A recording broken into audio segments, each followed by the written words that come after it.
আমাকে মোদিজি এখানে পাঠিয়েছেন, দাঁড় করিয়েছেন গুন্ডা রাজ খতম করার জন্য, জঙ্গল রাজ খতম করার জন্য, সিন্ডিকেট রাজ খতম করার জন্য, পুলিশের রাজ খতম করার জন্য।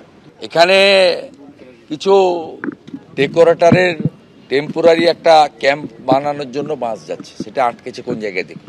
দে are doing this type of unethical job to satisfied Mamata Banerjee and TMC. এখন এমসিসি চলছে, ওরা মনে করছে এখনো মমতা ব্যানার্জি যা বলবে সেটাই হবে। বিজেপির অস্থায়ী ক্যাম্পের জন্য বাঁশ নিয়ে যেতে বাধা দেওয়া হয়েছে, এমনটাই অভিযোগ। ভবানীপুর বিধানসভা এলাকার আলিপুরে উত্তেজনা। বাঁশ নিয়ে যাওয়ার পথে ম্যাটাডোর আটকায় পুলিশ। খবর পেয়ে ঘটনাস্থলে পৌঁছন বিজেপি প্রার্থী ভবানীপুরের শুভেন্দু অধিকারী। পুলিশের সঙ্গে বচসা বাধে। পুলিশ কমিশনারকে ফোন করেন বিরোধী দলনেতা। সিপির সঙ্গে দুবার ফোনে কথা বলার পর পুলিশ ম্যাটাডোর ছেড়ে দেয়।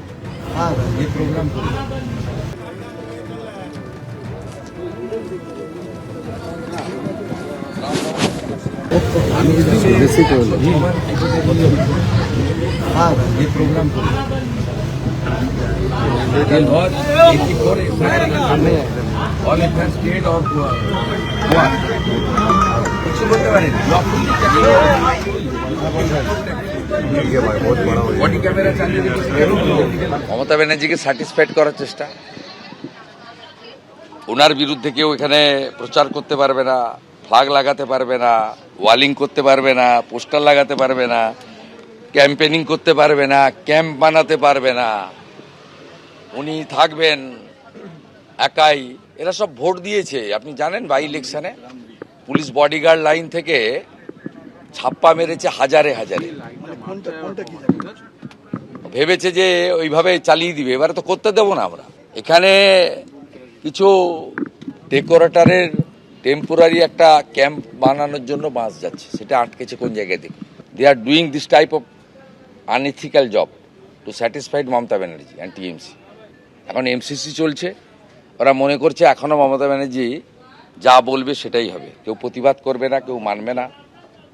আমাকে মোদিজি এখানে পাঠিয়েছেন, দাঁড় করিয়েছেন গুন্ডা রাজ খতম করার জন্য, জঙ্গল রাজ খতম করার জন্য, সিন্ডিকেট রাজ খতম করার জন্য, পুলিশের রাজ খতম করার জন্য। সেই জন্য আমি কোনা এক্সপ্রেসের কাছে এসে ঘটনাটা শুনলাম, শুনে আমি এলাম। যদি কটা বাঁশকে এখন থেকে ভয় পেতে শুরু করেন তাহলে ভোটে কি অবস্থা হবে বুঝুন। বিজেপি নেতার বাড়িতে হামলার অভিযোগ পেয়ে ঘটনাস্থলে গেছিল পুলিশ, আর সেখানেই বর্ধমান থানার অফিসারদের রীতিমতো শাসানি, ধমকের সুরে কথা বলেন স্থানীয় তৃণমূল কাউন্সিলর। পাল্টা আচরণবিধি মনে করিয়ে দিল পুলিশও।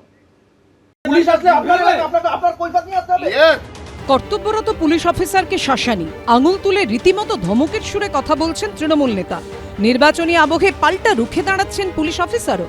এই ছবি বর্ধমান পুর এলাকার বালামহাট এলাকায়। অভিযোগ, বিজেপি প্রার্থীর সঙ্গে প্রচারে বেরোনোয় মঙ্গলবার রাতে এক বিজেপি নেতার বাড়িতে হামলা চালায় তৃণমূলের লোকজন। মন্ডল প্রেসিডেন্টকে ফোন করলাম, তাড়াতাড়ি করে প্রশাসন পাঠান, নাহলে আমাদেরকে মেরে ফেলবে। দরজা যদি ভেঙে দেয় তাহলে আমাদেরকে যা লোক এসছে তাতে করে আমাকে মেরে ফেলবে। তারা টিএমসি দলের সঙ্গে যুক্ত। অভিযোগ পেয়ে ঘটনাস্থলে আসেন বর্ধমান থানার পুলিশ অফিসাররা। তখনই সেখানে দেখা যায় স্থানীয় তৃণমূল কাউন্সিলর নাড়ুগোপাল ভকতকে। কর্তব্যরত সাব ইন্সপেক্টর, অ্যাসিস্ট্যান্ট সাব ইন্সপেক্টরকে রীতিমতো শাসাতে থাকেন তিনি। আমরা কমপ্লেন করতে পারি না, আমরা অন্যায় কথা বলবো না, তো আমরা উন্নয়ন করি। আপনি আমাকে অ্যারেস্ট করুন না, আমি তো দাঁড়িয়ে আছি। আমি তো নিজে এসেছি, দেখেছি আমরা। আপনারা লাঠি মেরেছেন, আপনারা লাঠি মেরেছেন। কর্তব্যরত এসআইকে রীতিমতো আঙুল উঁচিয়ে শাসান তৃণমূল কাউন্সিলর। আমার এলাকা তো এটা। আপনি কাউন্সিলর, ঠিক আছে, পুলিশ আসলে আপনার কৈফিয়ত নিয়ে আসতে হবে। একদমই নয়, না এখন এমসিসি চালু, আপনার কৈফিয়ত এখন কাজে দেবে না। যদিও ঘটনার কথা জানাজানি হতেই সাফাই দিয়েছেন তৃণমূল কাউন্সিলর। নিরাপত্তা দেওয়াটা আমারও তো একটা দায়িত্বের মধ্যে পড়ে না আপনি বলুন। আমি বলেছি স্যার আমাকেও তো একবার জানান, একবার জানালেই বা অসুবিধা কি, হুঁশিয়ারি আবার কি। প্রশাসন তো আমাদের। ল অ্যান্ড অর্ডার কার হাতে থাকবে? পুলিশ ল অ্যান্ড অর্ডার দেখবে। এখন নির্বাচন কমিশনের আন্ডারে, তাকেও তারা মানছে না, এবং পুলিশ যাওয়াতে পুলিশকে গিয়ে পুলিশকেই রীতিমতো থ্রেটনিং দিচ্ছে। এরা মানুষের প্রোটেকশন কি দেবে? কর্তব্যরত পুলিশ অফিসারকে শাসানির ঘটনায় পূর্ব বর্ধমানের পুলিশ সুপার জানিয়েছেন, যারা সরকারি কাজে বাধা দেওয়ার চেষ্টা করছে তাদের বিরুদ্ধে আইনানুগ ব্যবস্থা নেওয়া হবে।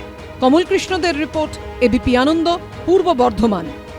এবিপি আনন্দ, এগিয়ে থাকে, এগিয়ে রাখে।